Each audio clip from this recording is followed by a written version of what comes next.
여명훈 비전 3가지를 위해서 기도해 주십시오. 첫 번째, 하나님의 영광을 나타내는. 두 번째, 자기 중심에서 벗어나 타자와 교제하는. 셋째, 복음을 전할 인재 양성에. 감사합니다. 기도해 주십시오. 이 마스크 안에 제 주일날 광고했잖아요. 이게 넣고 다니는 거 좋은 걸 찾았어요. 그러니까 이제 다음 주일부터 제가 한번 이렇게 하고 하니까 훨씬 더 이 호흡하기가 새 나가지도 않고 좋더라고요. 좀만 기다려 주시고, 14장부터 17장까지는 예수님의 설교, 예수님의 기도, 18장 19장은 체포, 신문, 재판, 처형, 이 4가지가 소개되고 있죠. 오늘 또 장례까지 5가지네요. 그리고 20장, 21장 예수님의 부활에 대해서 소개를 하고 있습니다.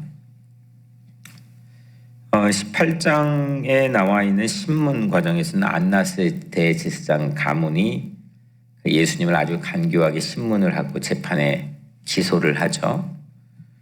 그 질투 때문에. 19장은 빌라도가 자기 자리를 보존하기 위한 비겁한 모습을 보여주죠. 결국 십자가 처형을 선고하게 됩니다. 이렇게 재판과 이 처형을 바라보는 우리들 마음속에 안타까움, 가슴 졸임, 어떻게 예수님을 나의 구주로 모신다면 이런 본능적인 감정들이 살아나야 되겠죠. 그래서 이런 찬양을 부르면서 가슴 아프기도 하고, 그런데 우리는 그 이면에 있는 것을 보지 않으면 이건 세상 사람들과 똑같은 그런 인위적이고 또 인본주의적인 그런 감정만을 가지고 예수님의 이 사건을 말씀 안에서 보게 된다고 했죠. 그래서 이게 실질적 기획자가 누구시라고요? 하나님이시라는 거예요. 내 인생도 마찬가지인 거죠. 그러니까 인간적인 눈으로만 바라보는 관찰자의 시점을 가지고 요즘에 뭐 유행하는 3인칭 전지적 작가, 그게 뭐냐면 객관적으로 봤다는 겁니다. 내 감정이입하지 않고, 뭐 TV 프로그램도 한국에서는 그렇더라고요. 그게 불가능한 거죠. 어떻게 이게 객관적으로 인간이 볼 수 있냐는 거죠. 불가능하다는 겁니다. 저는 믿음으로 세상을 바라보는 게 우리 기독교 크리스찬들의 세계관, 인생관, 역사관이 되어야 된다는 거죠. 하나님께서는 그 안에 이면에 보이지 않는 영역에서 모든 걸 기획하고 계신다는 거죠. 그래서 예수님의 십자가의 못 박히심도, 십자가를 달리신 것도 결국 실질적 기획자, 약속해 주셨던 그 메시아를 이 땅에 보내주셔서 우리를 구원해 주시겠다 약속하신 하나님께서 이 모든 것의 실질적 기획자시라는 거죠. 첫 번째로, 그래서 예수님의 십자가 처형은 성경의 약속을 응하게 했다. 속옷, 신포도주, 그리고 뼈를 꺾지 않았다. 속옷을 통으로 짠 속옷을 제비 뽑아 나눴다. 신포도주를 해면, 이게 화장실에 뒤 닦는 거거든요. 당시에. 거기다가 신포도주 우슬초에 묻혀가지고 예수님의 입에다가 대는 거예요. 그거를 성경의 시편에 나와 있던 말씀을 응하게 했다는 거죠. 예수님이 뼈, 3가지의 증거품들을 제시하죠. 요한이. 성경의 약속대로 된 거다. 이거는 그냥 이게 쟤네들이 막 날뛰어가지고 죽으신 게 아니다. 실질적 권한이 예수님에게 계셨지만 스스로 예수님께서 그 위에 올라가신 거다. 두 번째, 십자가 팻말조차도 이 하나님의 기획을 비껴가지 못했다. 자칭이라고 하는 이 문구를 가지고 팻말에 넣도록 독촉하고 있는 대제사장들의 성화를 이겨내고 빌라도가 유대인의 왕이라고 하는 팻말을 써서 하나님의 뜻을 이루게 되신다는 거죠. 마지막 3번째, 십자가에서 요한과 마리아가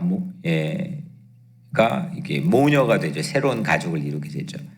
결국 십자가는 새로운 가족, 하나님과 우리 사이에 아버지와 딸, 아들의 관계, 예수님과의 형제 관계, 그리고 이 땅의 모든 크리스찬들과 형제 관계, 이 새로운 가족이라는 이 놀라운 세상에 있을 수 없는 이런 그 놀라운 공동체를 하나님의 십자가를 통해서 이루어 주신다는 것. 오늘은 예수님의 장례식입니다. 예수님의 장례식, 그러니까 체포, 신문, 재판, 처형, 장례까지입니다. 장례를 당연히 오늘 이거 제자 요한이 기록했으니까 제자 요한이 목격한 거를 지금 기록한 거겠고요. 요한이 증언했던 장례가 좀 독특합니다. 여하튼 요한의 장례를 소개하는 요한의 목적, 요한이 목격한 거를 소개한 요한의 목적, 하나님께서 요한을 통해서, 왜냐하면 이게 실질적으로 거기에 남자들 본 사람 요한밖에 없었잖아요. 그러니까 가장 그 장례에 대한 정확성, 그리고 그거에 대한 특별한 신앙적인 그런 목적이 있는데, 그건 여하튼 우리를 믿게 하기 위해서. 35절에 나와 있죠. 이를 본 자가 증언하였으니, 요한이죠. 그 증언이 참이라, 그게 진실이다 이거죠. 그가 자기의 말하는 것이 참인 줄 알고 너희로 믿게 하려 함이라. 그러니까 예수 그리스도를 우리의 구주로 믿게 하기 위해서 썼다는 거죠. 두 가지로 잠깐 오늘 이 장례식을 살펴보려고 합니다. 여러분들 장례식 많이 참여하셨죠? 장례식에서 이제 제가 우리 성도들 가운데 장례 통보를 받게 되면 가장 먼저 확인하는 게 그 별세 시각입니다. 그리고 그 의료진과 연결을 해서 그 시신을 그 장례식장으로 인수하는 절차를 받습니다. 이렇게 의료진 사인을 안 하면 못하기 때문에 장례식과 저와 이게 가족 의사가 이렇게 합의해서 그 절차를 가장 먼저 밟습니다. 그리고 그 이후에 이제 장례식의 절차를 결정해야 될 것들을 함께 상의해서 결정을 합니다. 예수님의 별세 시각, 그러니까 돌아가신 시각 자체를 오늘 상당히 많이 강조를 합니다. 그게 언제냐? The day of the preparation, 준비일입니다. 뭘 준비하느냐? 6월절 안식일을 준비하는 겁니다. 1년 중에 가장 중요한 날, 그러니까 준비일 저녁부터 안식일이 시작돼서 그 다음 날 저녁까지가 이제 그 안식, 그러니까 6월절 안식일, 1년 중에 가장 중요한 날입니다. 31절, 이날은 준비일이라. 유대인들은 그 안식일이 큰 날이므로. 42절 마지막 절에도 이날은 유대인의 준비일이요. 그러니까 이 본문의 맨 처음과 마지막을 마치 포장지처럼 감싸고 있는 거죠. 강조하고 있는 겁니다. 그래서 그날에 뭐 어쩌다는 거냐? 31절에 그 안식일에 시체들을 십자가에 두지 아니하려.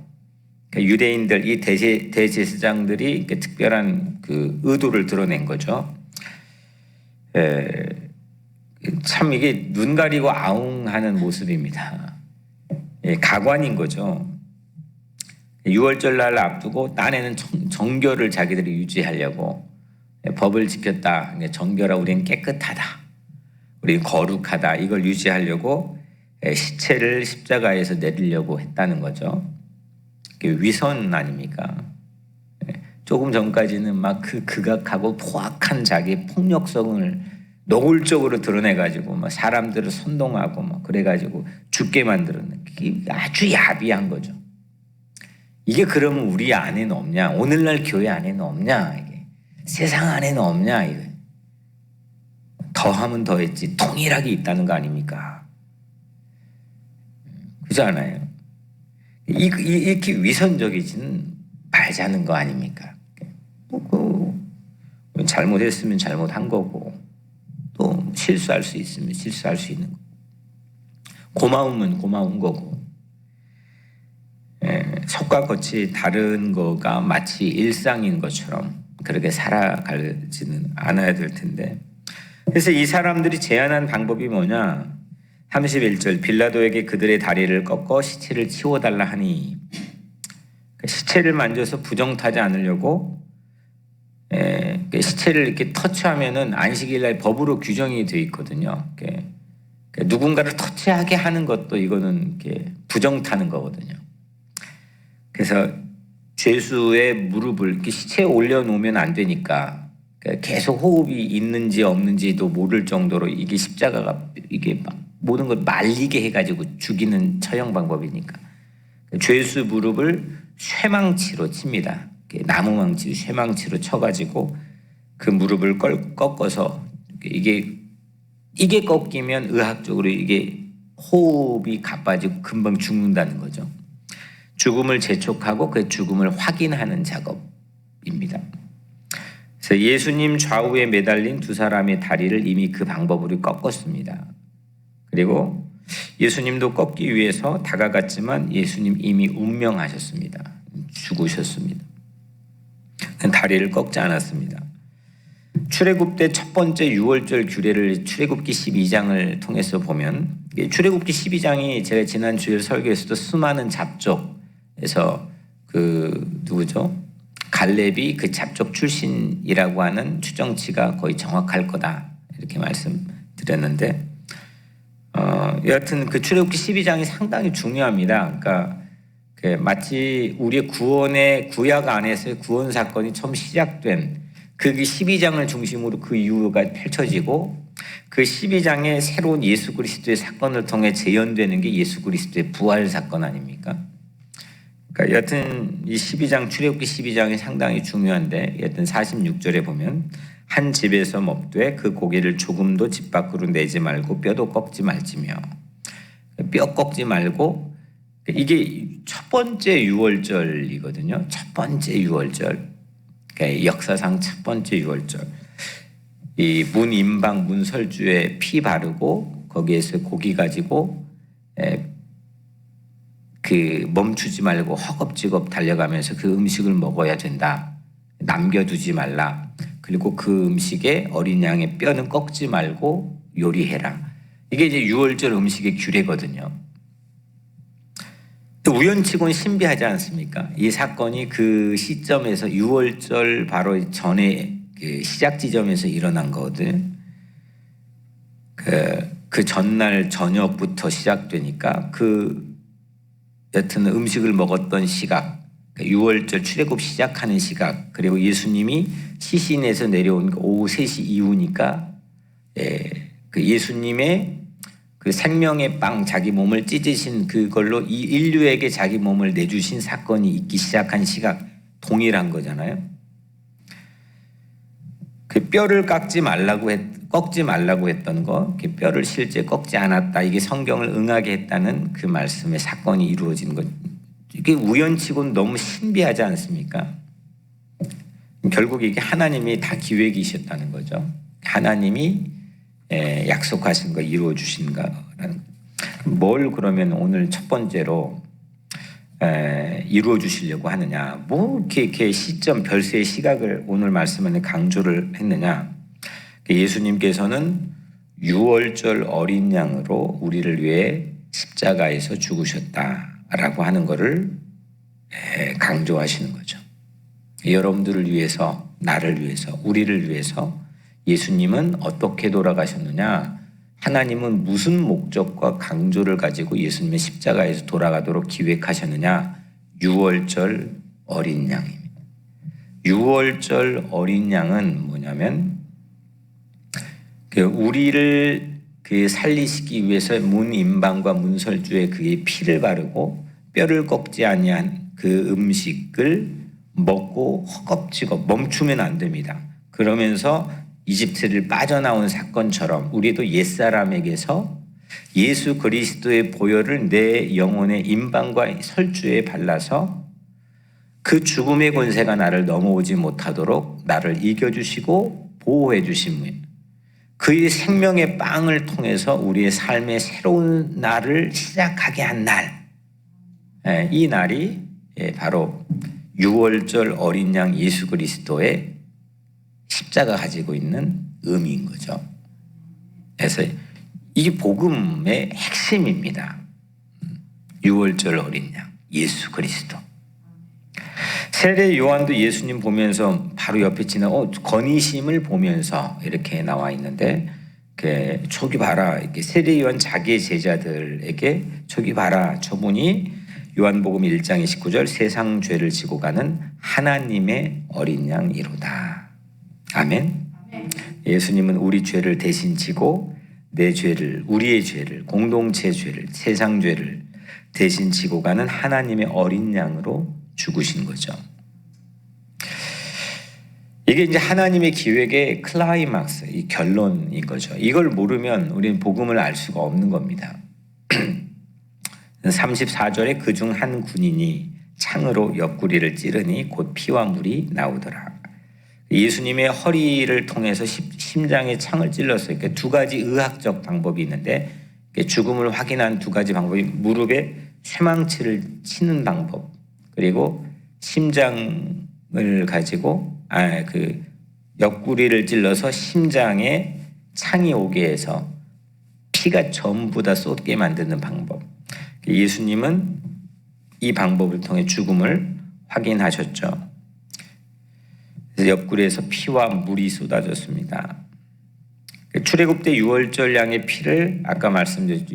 우슬초 해면에 묻혀가지고 이게 뒤닦는 건데, 그거에 묻혀서 이 임방과 설주에 발랐을 때 그 모든 이집트의 장자들은 다 죽었지만 이 피가 묻은 그 집 안에는, 그러니까 이스라엘 유대인들의 집 안에는 장자의 죽음의 권세가 넘어오지 못해서 비껴갔다는 거죠. 이게 유월절의 시초 아닙니까? 이처럼 예수님의 피를 우리의 영혼에, 내 삶의 임방과 설주에 믿음, 뭘로 바르냐? 피가 어디 있습니까? 믿음으로 바르는 거죠. 그 피가 나를 구속했다. 그 죽음이 나를 구속했다. 믿음으로 내 임방과 설주에 바르는 거지, 뭐 피를 갖다가 막 바르고 뭐 찬양을 통해 바르고 그런 게 아니라 내 믿음, 오직 믿음을 통해서 바르는 거죠. 우려면 그렇게 되면 우리는 죽음을 이기고 세상 어떤 사망의 권세도 이기고 우리는 어떤 세상 절망적인 상황에서도 그 누구도 우리를 정죄하지 못하며 우리는 구원받게 되는 것을 믿습니다. 그래서 이게 이 크리스찬의 시작인 거죠. 이 유월절 사건이 없으면 크리스찬이 아닌 겁니다. 그렇죠? 예수님의 죽음과 장례는 우리를 구원하는 하나님의 사랑인 거죠. 그래서 그 사랑을 믿는 자, 그 사랑을 의지하는 자가 구원을 받게 되는 거죠. 그래서 첫 번째는 유월절 예수님의 장례를 통해 뭘 봐야 되느냐? 유월절 어린 양을 봐야 된다는 거죠. 두 번째는 예수님의 장례는 변화를 시킵니다. 사람을 변화시킵니다. 장례는 정리하는 거죠. 저 장례 22살 때부터 한 것 같은데 무수히 장례식을 치러봤지만 장례식엔 각각의 독특한 특징이 있습니다. 저는 장례식을 최선을 다해서 준비하라고 이제 그 22살 때 목사님에게 배웠기 때문에 여튼 장례식을 성심을 다해서 준비를 하려고 여튼 노력을 합니다. 뭐 보통 목회자들에겐 장례식 예전 책이 있거든요. 그거 보고 그대로 예전 책으로 하면 됩니다. 뭐 설교도 그렇고. 근데 다 이제 일부러 쓰고 하면서 준비를 하는데 그 장례식 그 고인이 가지고 있고 그 유족이 가지고 있는 거를 하루 종일 생각을 합니다. 근데 오늘 예수님께서 가지고 있는 장례식도 생각을 계속 어제 하루 종일 묵상을 해봤습니다. 근데 가장 중요한 것 중에 하나가 변화입니다. 첫 번째 유월절 어린 양이었는데 변화입니다. 두 사람이 변화가 됩니다. 먼저 아리마대 사람 요셉이라고 하는 사람 변화가 됩니다. 38절. 아리마대 사람 요셉은 예수의 제자이나 유대인이 두려워 그것을 숨기더니, 제자였다는 거죠. 아리마대 사람 요셉 들어봤죠? 이 사람은 근데 부자였습니다. 마태복음 27장 57절에 보면 아리마대 부자 요셉이라, 부자였습니다. 아리마대 부자 요셉이라는 사람이 왔으니 그도 예수의 제자라. 또 그는 이 권력자였습니다. 권력자, 정치인이었습니다. 마가복음 15장 43절에 아리마다 사람 요셉은 존경받는 공회원이요. 공회원은 지금으로 여기 상원 의원입니다. 여기 상원 의원이 100명이죠. 미국은. 당시 유대인들에겐 72명의 사내들인 공회원이 있었습니다. 그 중에 한 명이 이 아리마대 사람 요셉입니다. 권력자였고 부자였습니다. 그리고 예수님의 제자였습니다. 근데 그는 유대인이 두려웠습니다. 왜냐하면 자기의 신분이 노출될까 봐, 자기가 뭔가를 잃어버릴까 봐 두려웠던 거겠죠. 근데 이런 그가 오늘 이 장례식장에서 처음으로 변화됩니다. 38절 이일 후에 빌라도에게 예수의 시체를 가져가기를 구하매 빌라도가 허락하는지라 이에 가서 예수 시체를 가져가니라. 삼엄한 때에 빌라도에게 시신 이양을 요청합니다. 그 아리마대 요셉은 예수님의 시체를 인수받아서 자기를 위해 돈 많고 권력이 있으니까 그 성지순례 장례에 가본 분 가이드가 설명해 줘서 알지만 그 유대인들은 그 돈이 많고 권력이 우리도 마찬가지지만 있을수록 그 차별이 가장 그 무덤에서 납니다. 그래서 무덤 우리처럼 그 밑에다 이렇게 묻어가지고 하는 게 아니라 그 돌 무덤에다 그냥 시신 세마포에 쌓고 넣어놓습니다. 그리고 문을 닫아 놓습니다. 돌 무덤으로. 그러면 그 안에서 그냥 그 자연 이제 썩는 거죠. 그래서 나중에 가서 그걸 뼈를 그 침대 밑에다 이제 넣어놓게 되는 게 유대인의 장례법입니다. 근데 여하튼 자기 무덤도 그렇게 준비해놨다는 거 아닙니까? 이 사람이 새로운 무덤으로 아리마대 요셉이. 근데 그거를 그 예수님을 위해서 그 안장을 합니다. 얼마나 영광스러웁니까? 저에게만 그런 기회가 있다면 정말 영광스러울 것 같아요. 물론 이제 예수님께서는 부활하셨으니까 그럴 필요가 없겠지만 만에 하나 이제 저에게 그런 기회가 있다면 막 일평생 기분이 찢을 것 같아요. 내 무덤을 위해서 예수님에게 내어줄 기회가 있다면 천하를 팔아서라도 할 수 있을 것 같아요. 겁쟁이였는데 뭔가 자기 거 잃어버릴까 봐 진리는 아는데 그래도 잃어버리지 않기 위해서 조마조마한 그런 겁쟁이로 유리가슴으로 살았는데 그 용기 있는 신앙인으로 확 하고 이 예수님의 장례식에서 변화된 첫 번째 사람이죠. 또 한 사람이 변화됩니다. 39절에 일찍이 예수께 밤에 찾아왔던 니고데모도 모략과 침향 섞은 것을 100리트라쯤 가지고 온지라. 니고데모입니다. 니고데모 언제 생각납니까? 요한복음 3장에 보면은 가장 중요한 말, 하나님 세상을 이처럼 사랑하사 그 말씀도 있고 물과 성령으로 거듭나지 않은 자 하나님 나라를 볼 수 없다. 기가 막힌 말씀들이 거기에 다 있는데 그게 누구에게 한 말씀이냐? 니고데모에게 한 말씀이죠. 한밤중에 찾아왔던 니고데모죠. 여기도 오늘 말씀도 일찍이 예수께 밤에 찾아왔던 니고데모. 이 사람도 예수님 믿었던 사내들인 공회원 중에 72명 중에 한 사람입니다. 이 두 명이 예수님 주변의 실력자였는데 요한복음 3장에서 그 밤중에 찾아왔죠. 근데 오늘은 오후 3시 넘은 환한 대낮에 찾아온 거죠. 왕의 장례식에만 사용하는 모략과 침량을 100근, 그러니까 33kg. 이거는 거의 그 제왕들에게 하는 장례 수준에 사용되는 양이래요. 저도 모르지만 그 자료들을 찾아보니까 그 정도의 양을 그 밤중에 찾아왔던 늘 눈치 보고 찾아왔던 사람이 대낮에 그것도 예수님 십자가 처형된 직후에 이건 같이 꼼짝없이 붙잡혀 들어갈 수도 있는 그런 위급한 상황에 찾아왔습니다. 최고의 예우를 갖춘 예수님의 장례식을 치룬 우리 대신 그렇게 치러준 참 고마운 사람이죠. 예수님의 죽음과 장례는 이 두 사람 아리마대 사람 요셉과 니고데모라는 이 두 사람을 환고탈태 완전히 변화시켰습니다. 예수님의 십자가 죽음만이 우리를 이렇게 새로운 사람으로 우리도 변화시키는 거죠. 우리가 예수님의 죽음 그 장례 앞에서 변화된 사람 아닙니까? 그 죽음과 장례식에 참여해서 우리가 변화된 거 아닙니까? 우리는 직접 참여는 못했지만 이 말씀의 현장을 통해서 성령의 감동을 통해서 우리의 믿음을 통해서 참여한 거 아닙니까? 그래서 우리는 그 죽음과 그 장례식을 통해서 우리도 변화된 사람들입니다.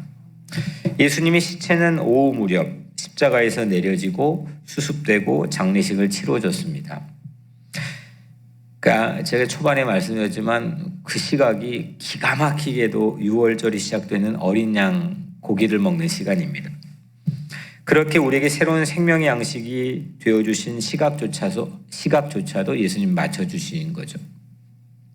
예수님의 장례는 그래서 땅에 묻힌 게 아니라, 땅에 묻힌 건 다 이미 부활했으니까 그 무덤이 어딘들 그게 무슨 소용입니까? 지금 우리 가봤던 성묘교회 그 안에 막 그 유대인들, 특히 동방종교의 교인들은 와서 막 키스하고 막 얼굴 부비고 막 거기가 민들민들해졌어요. 막 그 예수님의 관이 놓여 있을 거로 추정되는 자리에.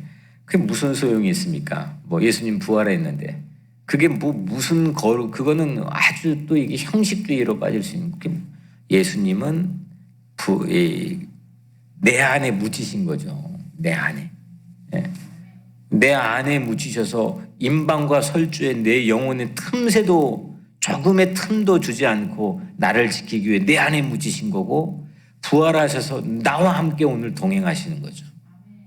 성지는 거기에 있는 게 아니라 내 안에 있어야 되는 거죠. 거기 있으면 뭐합니까? 가서 보고 왔는데 우리가 달라졌습니까? 성경을 바라보는 시각 자체나 생동감 자체가 훨씬 더 리얼해진 거고 이해가 빠른 거지. 그 사건이 그게 진짜 그 성지입니까? 성지는 내 안에 있는 거죠. 내 안에 함께 하신 예수님으로 우리가 변화되는 거죠. 그 사건이 일어나는 것을 성경에서 우리에게 끊임없이 증언하고 요청하는 거죠. 그래서 오늘 우리의 하루도 이 미명, 아침 새벽 어두컴컴해진 빛이 밝아오는 미명의 사건에 예수님이 부활하신 사건이 시작되는데, 오늘 우리의 삶에 묻히시고 내 인생 안에서 부활하셔서 나와 함께 오늘도 동행해 주시는 예수 그리스도, 6월절 어린 양이 되어주신 예수 그리스도와 함께 오늘 여러분들의 삶이 되기를 주님의 이름으로 간절히 축복합니다.